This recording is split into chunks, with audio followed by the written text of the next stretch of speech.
When it comes to me and 99% of games out there, I consider myself a fairly easy person to please. The whole point of this hobby for me is to have fun and relax. As long as you give me a game that looks presentable, has fun gameplay, and a good soundtrack, you pretty much have my thumbs up from there. One of the only video game franchises where this set of standards doesn't apply for me is Sonic the Hedgehog. Now, I can go on and on detailing what Sonic the Hedgehog meant to me, but I already have a video that's titled exactly that. So for those of you who are new to my channel, I highly recommend checking it out if you want the bigger picture as to why I have the feelings that I do have for Sonic. Not only was it the first video that blew up on my channel, which I can't thank everyone enough for, but it's also currently the video that I'm most proud of. But to make a long story short, Sonic the Hedgehog is not a franchise I've been happy with in a while. And by a while, I mean in over a decade. Without regurgitating too much of what I said in passing, I was at the point with this franchise where I felt like the people behind it weren't interested in taking Sonic seriously anymore. No franchise has a perfect run, but it felt like Sonic's bad games were just as consistent as his good ones. And when they weren't doing that, they would just put out average. And the reason why my standards are so high for this in particular is because this whole franchise is the reason you're seeing me here today talk about video games. Considering the iconic character we're talking about and the monumental impact it had on the video game industry back in the day,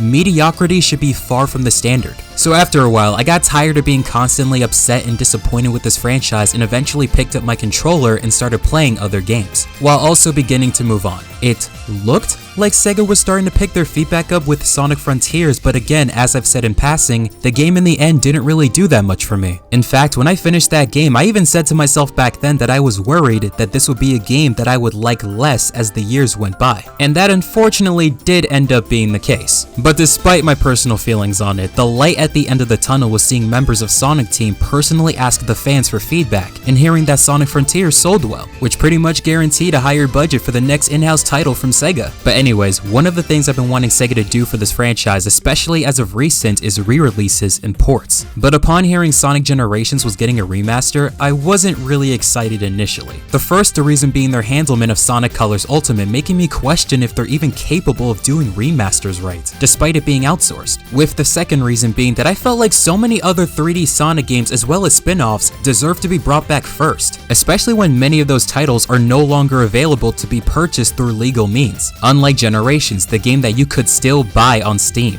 However, what actually caught my attention was seeing that alongside this remaster, Shadow the Hedgehog was going to star in a new campaign that takes place during the events of the original Generations. Something that I never saw coming with a release like this, but is a great idea nonetheless, since at the time, we had that third movie coming up. Plus, you can tell, SEGA was not trying to repeat the same mistake they made during the successful release of the first film, where they virtually had nothing to show off in regards to video games. That money was left on the table. Even though the initial trailer looked pretty cool, I had to keep my expectations at an all-time low because one of the best things about Sonic Generations is the brilliant, expansive level design that still has people coming back to it to this day. But that was SEGA and Sonic Team of 2011. This was SEGA and Sonic Team of 2024. And if there's one thing that I took away from the stages in Sonic Frontiers, it was that their level design philosophy was the biggest thing that they needed to work on, since it's only gotten worse since Sonic Generations. And after seeing tidbits of Shadow's levels in early trailers, I was concerned that they were going to emulate the cyberspace stages in Sonic Frontiers in regards to design and not Generations. But the best thing I could do is just wait and see. So as time passed, we eventually got more footage of the game, but after a certain point, I just stopped watching trailers altogether because I really wanted to experience this title as blind as possible. And that's how you know when I'm really anticipating a game, is when I'm so passionate to the point where I want to experience all the content that that game has to offer completely shut out from social media. But now that the game's out, it's time to see for ourselves if this series is back on track. Chaos Control. Alright, so I figured this would be a good time to cover the remastered version of Generations real quick. Sonic Generations is a 13-year-old game that I've seen and played all of several times at this point, so I hope it wasn't too surprising for me to say that I didn't really spend too much time with it this time around. From what I played, it pretty much looks and plays the same as it did from its original 2011 release. With the addition of the drop dash, a move while nice to have as an option, I don't think is really necessary for the boost gameplay. And there's now Chow you can collect in all the stages for I'm pretty sure just a simple achievement. Again, Again, nice to have something new to do in this game, but this is not something I spend too much, or rather any of my time on whatsoever. Not really an achievement hunter guy. Call me when we have a real Chow Garden back. The thing I do want to address, however, is the controversy surrounding the cutscenes of this game. More specifically, the redubbing and slight character personality changes. They decided for whatever reason to completely rewrite and change all of the lines of the characters while also having the actors redub their voices in this remaster. There's been a lot of discussion around the fandom on whether or not these changes with the game were the ideal choices to make. Some people are okay with the specific changes in this game and some are not. It's very mixed from what I can tell, but this is my take on it. I understand that many Sonic fans weren't satisfied with the story of the original Sonic Generations due to it practically being non-existent. And you know me, you know I love my Sonic games with epic, action-packed, well-written storylines. But for a game that describes itself as a quote-unquote remaster of a title that came before, completely changing lines like this kind of defeats the purpose of what a remaster is supposed to be. Because you can't really even call this the definitive version of Sonic Generations when all it is a different variant, or in other words, a reimagining. And you also have to take into account that there is a group of people out there who did like the plot of the original Generations. So I don't think it's fair to them that they can't get the same product from a game that's calling itself a quote-unquote remaster. But despite all of this, none of these line changes felt egregious to me. None of it really changed the context of what was going on, and after a while, I stopped caring. So it's less about me being unhappy with this change and more so, well,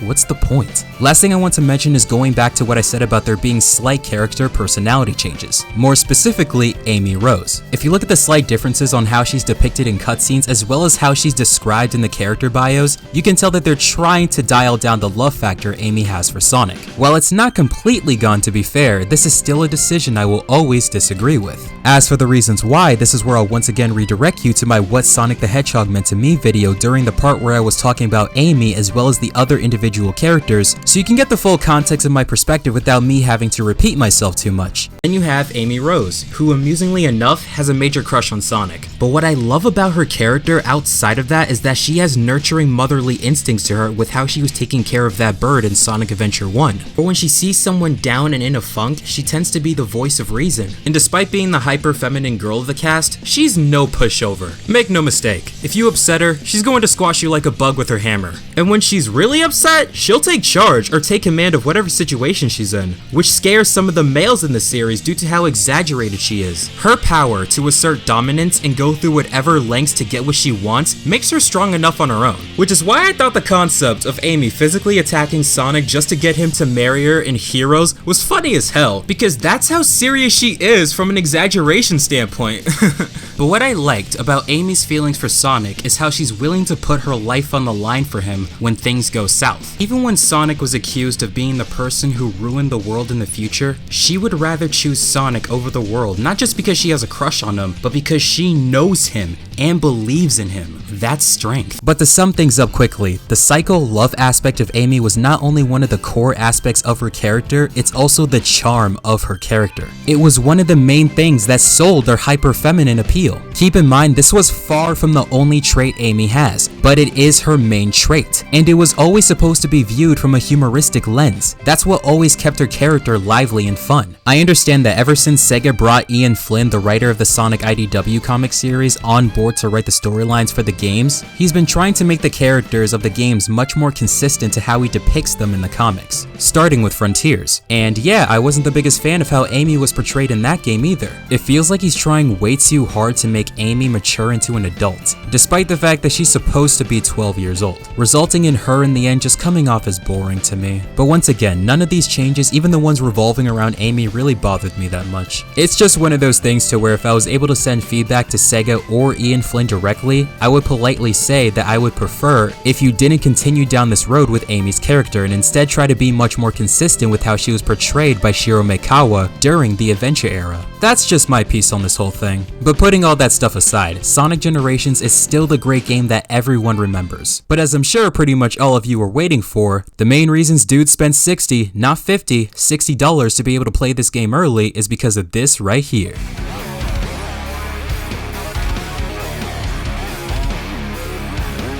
Here we go. Before starting the game, I clicked on this Shadow story feature out of curiosity, and what it ended up being was this fully voiced montage summarizing all the important story events of Shadow's character over the years. When you really think about it, Shadow hasn't been in a starring or even relevant role in a mainline Sonic game since 2006. So not only was this a really cool way of recapping longtime fans on the history of this character, I also found this to be an awesome way of introducing brand new fans of the series to this character and why he's so significant to this franchise. So Shadow Generations takes place during the exact same time as the events of the original Sonic Generations. The story itself begins with Shadow aboard the Space Colony Ark having a phone call with Rouge during Sonic's birthday party. The reasoning as to why he's there in the first place being Shadow sensing unusual activities aboard the Ark beforehand. A sequence of storytelling much better explained in the Sonic X Shadow Dark Beginnings animated shorts. Which, by the way, if you haven't seen these already, please do. These 2D animated shorts SEGA has been doing as of late have been fantastic, but after witnessing said unusual activities firsthand, that's when Shadow decides to chase after his source. It is then revealed that Black Doom resurrected himself from what we were all pretty sure was his death back in Shadow the Hedgehog 2005, which I'll refer to as Shadow 05 for the rest of this video just to keep things simple. But Black Doom's back to torment Shadow again, and just as the Time Meter sucks in all of Sonic's friends into the time-traveling white space in the original Sonic Generations, the same thing basically happens to Shadow here simultaneously, except the white space here is much more catered to Shadow's memories and not Sonic's. The story from there delves into Shadow figuring out the mystery surrounding the white space dimension he's in, going through back-to-back familiar locales, encountering familiar foes he's faced in the past, reuniting with Maria and Gerald Robotnik, while picking up new powers along the way and using them to defeat Black Doom once and for all. There's a lot that can be said about the story of this game, but if I had to choose one word to summarize all of my thoughts on it, it would be unbelievable. Listen, I went into this game's narrative expecting about the same quality as what I got with Sonic Frontiers. In other words, an okay story.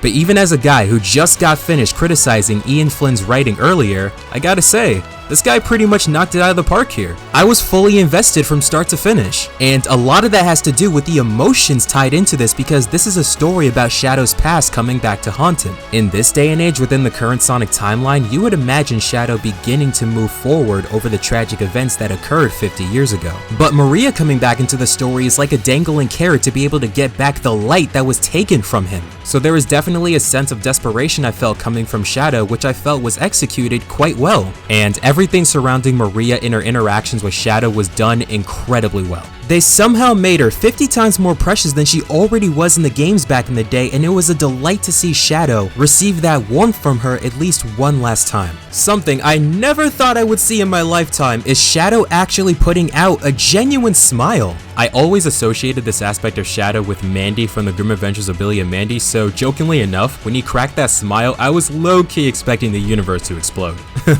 Anyways, getting to see the full context as to how Gerald brought Maria onto the Ark and why that led to Black Doom and Shadow being created was also profound. So Gerald Robotnik was definitely executed well too. But speaking of Black Doom, he pretty much is the same menacing villain as he was back in Shadow of 5, with not much different or unique about him. But what I love that this story did was use Black Doom as a progression tool for Shadow, because the dude's already gone through enough of Black Doom during the events of Shadow of 5, and you can see Black Doom attempting to use the same manipulation tactics to pull Shadow back into his grasp, but Shadow's not having it this time. Even after numerous attempts of trying to drill into Shadow's head that he and Black Doom are one of the same, and Shadow finding out that his newfound powers came from Black Doom, Shadow still rejects Black Doom's influence and chooses to walk his own path, and it's so satisfying to see. They made Shadow badass in these games again, and it's about time. And the bow that wraps the entire story together was the ending where after the deed was done, Maria and Gerald started fading away since the loss of Black Doom caused the entire white space dimension to collapse, being the reason Maria and Gerald were plucked from their timeline to be here in the first place. And seeing Maria tell Shadow that she and Gerald are fine with being left to their fates back in their own timeline despite the look of desperation on Shadow's face to use chaos control to keep them here was incredibly effective on the emotions. Shadow has essentially watched Maria die twice, and seeing the tear that flew from his eyes when he passed by Rouge did tug at my heartstrings. I haven't been this invested in this character, or rather any Sonic character to be frank, in who knows how long at this point. And I'm still in disbelief as I'm talking that I'm finally playing a Sonic game that not only has me wrapped up in the story but also has me excited for future Sonic games in regards to lore, something I thought would never happen again.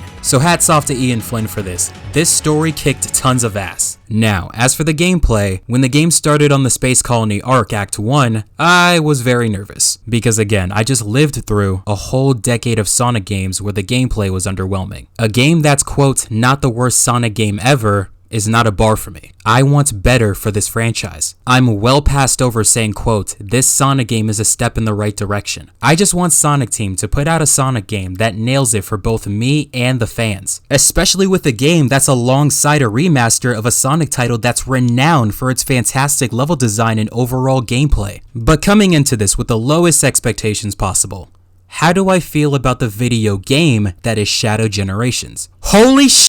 So as I was playing through this stage, I was having an okay time platforming and boosting through semi-linear hallways as I expected from a 3D Sonic game. Then I noticed there were some alternate pathways. And then I noticed there were even more alternate pathways. Some through the use of Shadow's chaos-controlled time stop ability, which we'll talk about. But it wasn't until I got to this area of this stage where I was forcibly holding back a smile while going nope, nope, nope, which was like a defense mechanism to temper my joy, and I was telling myself, no, this is just the first stage, the rest of them are probably downhill from here. I was that inclined to not let my guard down just so that I wouldn't get disappointed by this game if it was bad. After Sonic Frontiers, I had no reason to believe Sonic Team just put out one of the best Sonic games ever or anything, but I kept playing and I realized that I had this much time on this stage and I'm not even done. Are we sure this is the same Sonic Team that made Sonic Forces? And then you saw this slick stage transition with Black Doom into this reality warped version of Radical Highway, with the rest of the stage being a joyride. It's beyond obvious at this point, but you can tell. I was pretty happy right then and there because that whole first stage of the Space Colony arc very much had me impressed. Especially at that point when I finished the stage, something clicked and made me go, wait, there's no 2D in this stage, which surprised me even more. I knew that there was going to be 2D stages in this game, which ended up being the Act 2s of the game, but I thought it was going to be at a much more frequent wait. To get from stage to stage in this game, you gotta run around in the white space hub world, which I'd say is much more akin to the open zone of Sonic Frontiers than the 2D white space in Sonic Generations. The crazy part is, I actually prefer this to Frontier since this hub makes a lot more design sense for a character at this speed. After beating both acts of each stage, you gotta do these extra mission stages to unlock keys for boss doors to progress the campaign. And unlike the ones in Sonic Generations, I found virtually all the mission stages in Shadow Gens to be pretty good. But then you get to the next stage of this game being Rail Canyon, which I'll be upfront and say that this isn't my ideal pick of a stage from Sonic Heroes. Story-wise, I get why they went with Rail Canyon,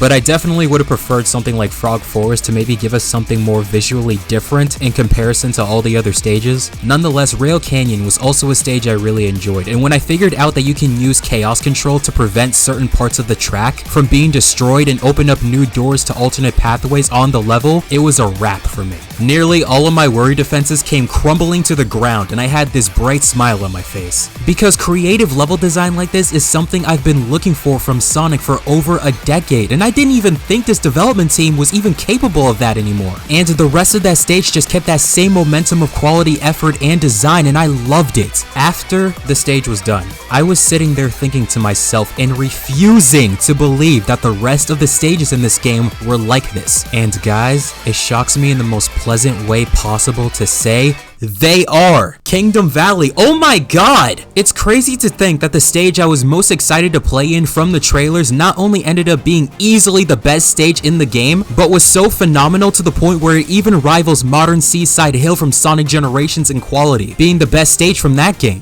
When I saw how broad and open the level design was, I was like, what? There's no way! Cause I'll reiterate it again, I never thought Sonic Team would have it in them to make levels like this anymore. There's so many great set pieces in Kingdom Valley. In fact, my favorite shot in this entire game was this camera shot where Shadow goes off of this waterfall and he does his slick falling animation before he lands. Little spectacle stuff like that goes a long way for me when it comes to these levels. This stage is so well designed that I kept finding new pathways on my second, third, and even fourth playthroughs. This game can't be real. But either way, this is easily top 10 best stages ever made for Sonic the Hedgehog. It might be top 5. Loved everything about it. Which now brings us to the next stage, being Sunset Heights from Sonic Forces. Another stage, this time from a game I didn't like, that they surprisingly did justice to. It was a very well-designed stage with so many cool moments and spectacle. Chaos Island is definitely a great stage as well, but I'm more so at odds with this one since Shadow wasn't even in Frontiers. And this feels like SEGA cutting corners by reusing assets from that game for this, which ended up being one of my cons for Shadow Generations, being the fact that there strangely aren't any stages from Shadow 05 here. You would think at least Westopolis would be in this game since it's the most iconic stage from Shadow 05 and where Shadow and Black Doom began their partnership back then. In fact, I would actually prefer that to be the last stage of the game than what we actually got, being Radical Highway from Sonic Adventure 2. Now don't get me wrong, Radical Highway is still a very well designed stage, but I feel like I've already seen too much of this stage already through Black Doom's reality warping transitions from some of the other stages. But hey, what can you do?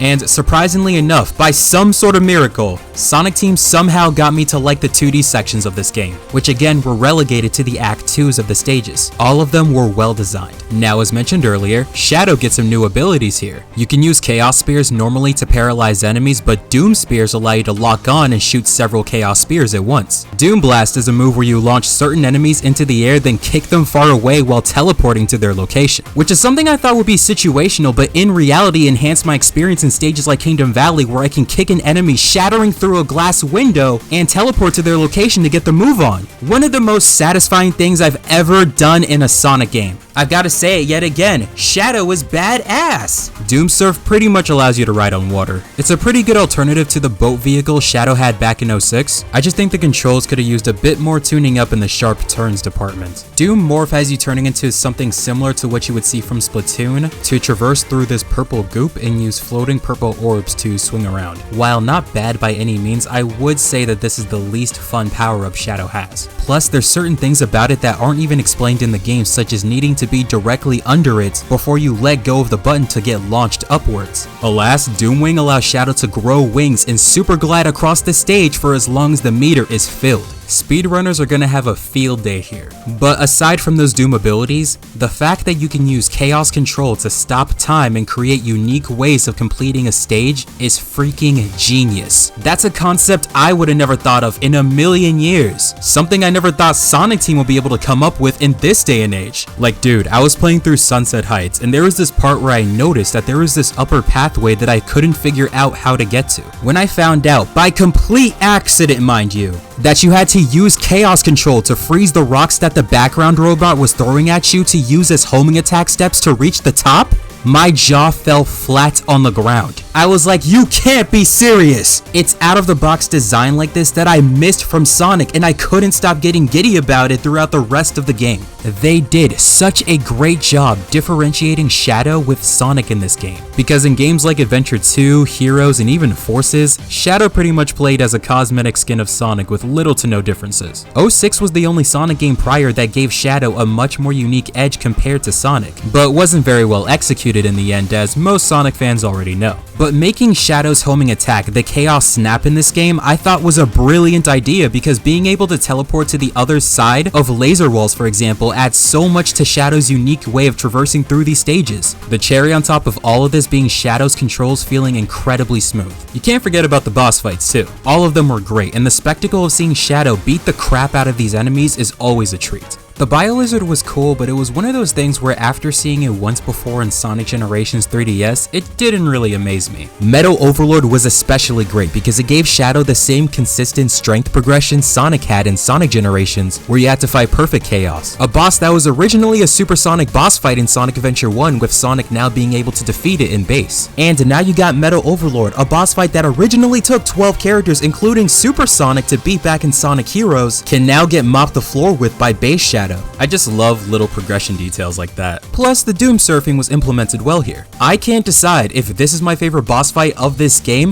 or freaking Mephiles, brought straight from the Sonic 06 timeline. If they didn't spoil this in the trailers, no one would have saw this coming. That SEGA would bring back a villain that we literally haven't seen at all since Sonic 06. And his boss fight was awesome too. Seeing Shadow pummel this dude into the ground like this legit made me feel bad for him. And Black Doom himself was an excellent final boss. The Doomwing gliding with the epic version of All Hail Shadow playing in the background filled me up with so much adrenaline. These were all done so well. In regards regards to the game itself, the only other issue I have is that there's a part in this journey where Shadow encounters Sonic the same way vice versa happened in Sonic Generations. Except in Shadow Generations, you don't get to play the actual fight between these two. It's all done in a cutscene, which I'm not really a fan of, to be honest. Yes, Sonic is canonically supposed to win this fight, but I think having a legitimate boss fight with Sonic anyway would have been cool. Having it all done in a cutscene just feels kinda lame and feels like a big missed opportunity. But either way, as I'm sure you guys already got the message, playing through this game was so much fun.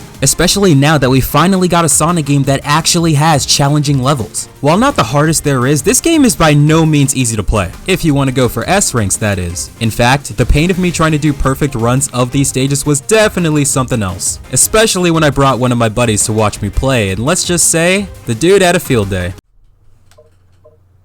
Alright, sick. I'm going to Radical Back playing Highway. this game again. This is gonna be amazing. Is this the same level? Be quiet.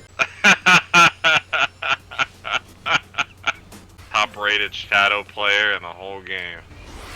Miss all the rings. That's how we do it around here. You already know. Look at a big old stack of rings. Like, nope, that's not for me.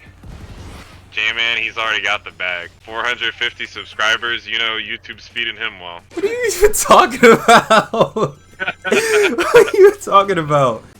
My dumb self thought that was No! far down the bottom left. Oh, wow. Ground pounding the death zone, huh? That's pretty cool. Nice moves. Do they make them for men? I will kill you. Yeah, I'm going through the Pride Ring. Yeah, Shadow was like that, but okay. Wait, what did you say? A pride what? Mike. Home to Maria. He's swimming. No, there. no, what? And oh wow. You know, when I saw the end goal, I was like, "There's no way he can mess this up now." But kudos, you proved me wrong.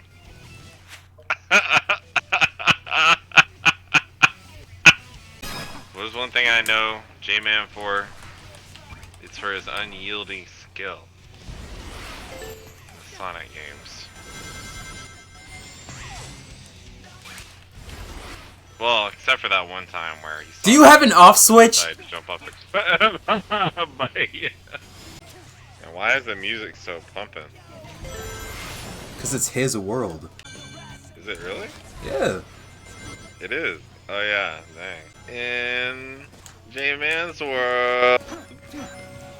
Not. Wait, isn't there a part of it that says you'll never see the fall with? There's something No, like no, that. no, no, no, no! Don't go there with me. But I mean, like, listen. All I was saying was that with J-Man, you'll absolutely see it. You'll see it over and over and over and over again. I gotta murder You'll this. see the fall many times. But don't worry, he always get back up. That's what I admire about him. I'm gonna put some dirt in your eye. No, no, okay. Apparently, the William McGuire line scared the J-Man so much he nearly Can you committed not? seppuku. Wait, did he just call someone a doofus, or did he say I can do this? Do you really want me to kill you? Yeah, you need help. But I mean, chances are, like, even if I did, like, you'd be too busy killing Shadow. Yeah, I'm really gonna murder you this time. Not sure. No, what? Oh, wow.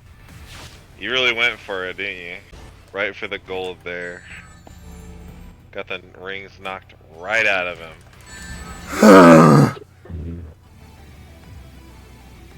So, you're not supposed to jump on that part, J-Man. I don't know if you know. Please be quiet. The ones that look kind of funny how What are Mario you? has basically. Oh my God. Oh, I have to go on the okay, I thought freaking that lower was path. this time, but What the heck? What are you? you know you're not supposed to get hit by those trains, J-Man. They're actually pretty dangerous. No, no, no, no. Okay, no. That was really close. Oh, hello. Don't say hello. Hello. You almost. Don't say hello. Okay, okay. No. I said hello at the perfect moment that time. The perfect moment. My dreams came to fruition. I'm gonna need you to not. You belong in the cliff. I'm gonna need you to not. You belong in B rank, J-Man. You gotta pray to God this doesn't be a B rank. You got this, J-Man. Just watch out. Just shut up! Good job, J-Man. Really good. What was that rank? Oh!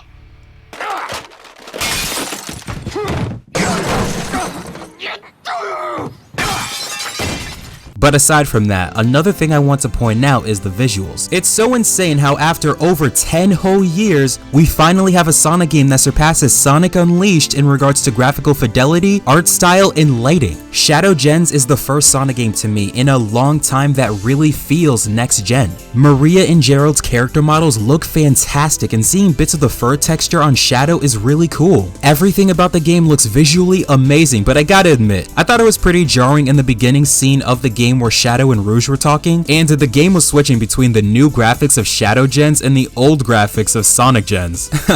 Shows that we came a long way, but also makes me slightly wish SEGA redid the visuals of Sonic Generations to make it look like what we have right now. But it is what it is. And last but not least, the soundtrack. Now, Sonic OSTs haven't been impressing me since Forces, I would say, since I think the musical composer's recent emphasis on techno just wasn't really working for me. But outside of a few songs, I pretty much vibe with the entire soundtrack here. Key shoutouts being Space Colony Arc and Kingdom Valley. I think the composers really pulled it off here. One more thing that I almost forgot to mention is that this video was supposed to come out around late November to early December of last year, but due to IRL circumstances, things didn't go my way. But what that did do for me is allow me to play the Sonic Movie 3 DLC, which came out around, I would say, the early-ish of last December, and while I did like it, I don't really have too much to say about it. It was just one pretty good level with the movie version of Shadow, and that's pretty much it. There's only one piece of criticism I have towards it, and it's that I feel Sonic Team is overutilizing spectacle. I like my Sonic characters doing cool things, but there's this part of the level where Shadow is facing off against a helicopter in a cutscene, and I felt like it went a little bit too long. The control was taken out of my hand for way too long at this point, and it made the thought of me replaying through this stage over time less likely to happen. But aside from that, it's still a good stage. Keanu's voice was pretty decent too. And I think that pretty much ends it here. You gotta understand, man, how unreal it feels to play a newly released 3D Sonic game and not say that it was mediocre,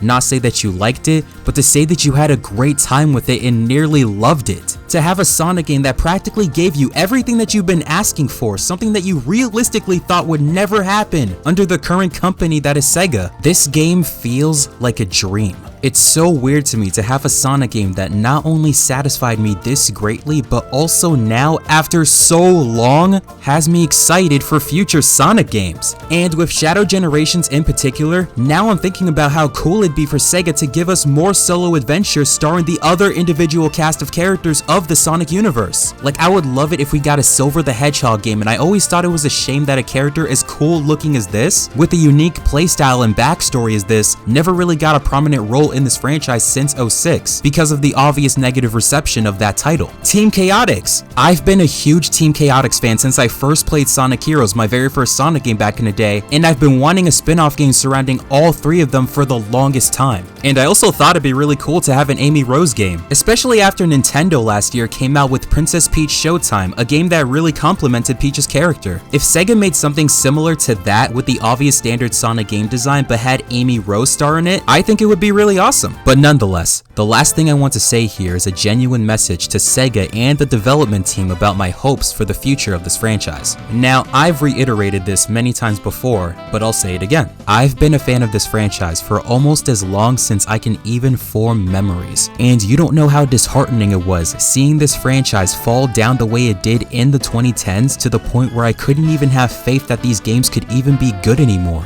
And after many, many years, despite a small part of myself being hesitant to, you finally have my trust again with this franchise through this game. So for the love of God, SEGA, please don't ruin that this time. I'm not expecting Sonic to be perfect, but please don't give us any more bad or even mediocre games. Sonic the Hedgehog deserves to be among the conversations of Game of the Year or the best games of that particular console generation, because that's where Sonic used to be in the past. We know what Sonic can do when he's at his best. Both Sonic Generations and Shadow Generations are living proof of that. So utilize that and run with it. And despite me still wanting to see the adventure gameplay make a return in the future at some some point, please don't pull another Sonic Lost World, where the next game after this you'll completely ditch the great foundation that you have right here for an unrecognizable and inferior playstyle for the sake of experimentation. And the last thing before I finish is arguably the most important point I have. SEGA, we've been at this since 2011 and it's now 2025. Let go of the nostalgia.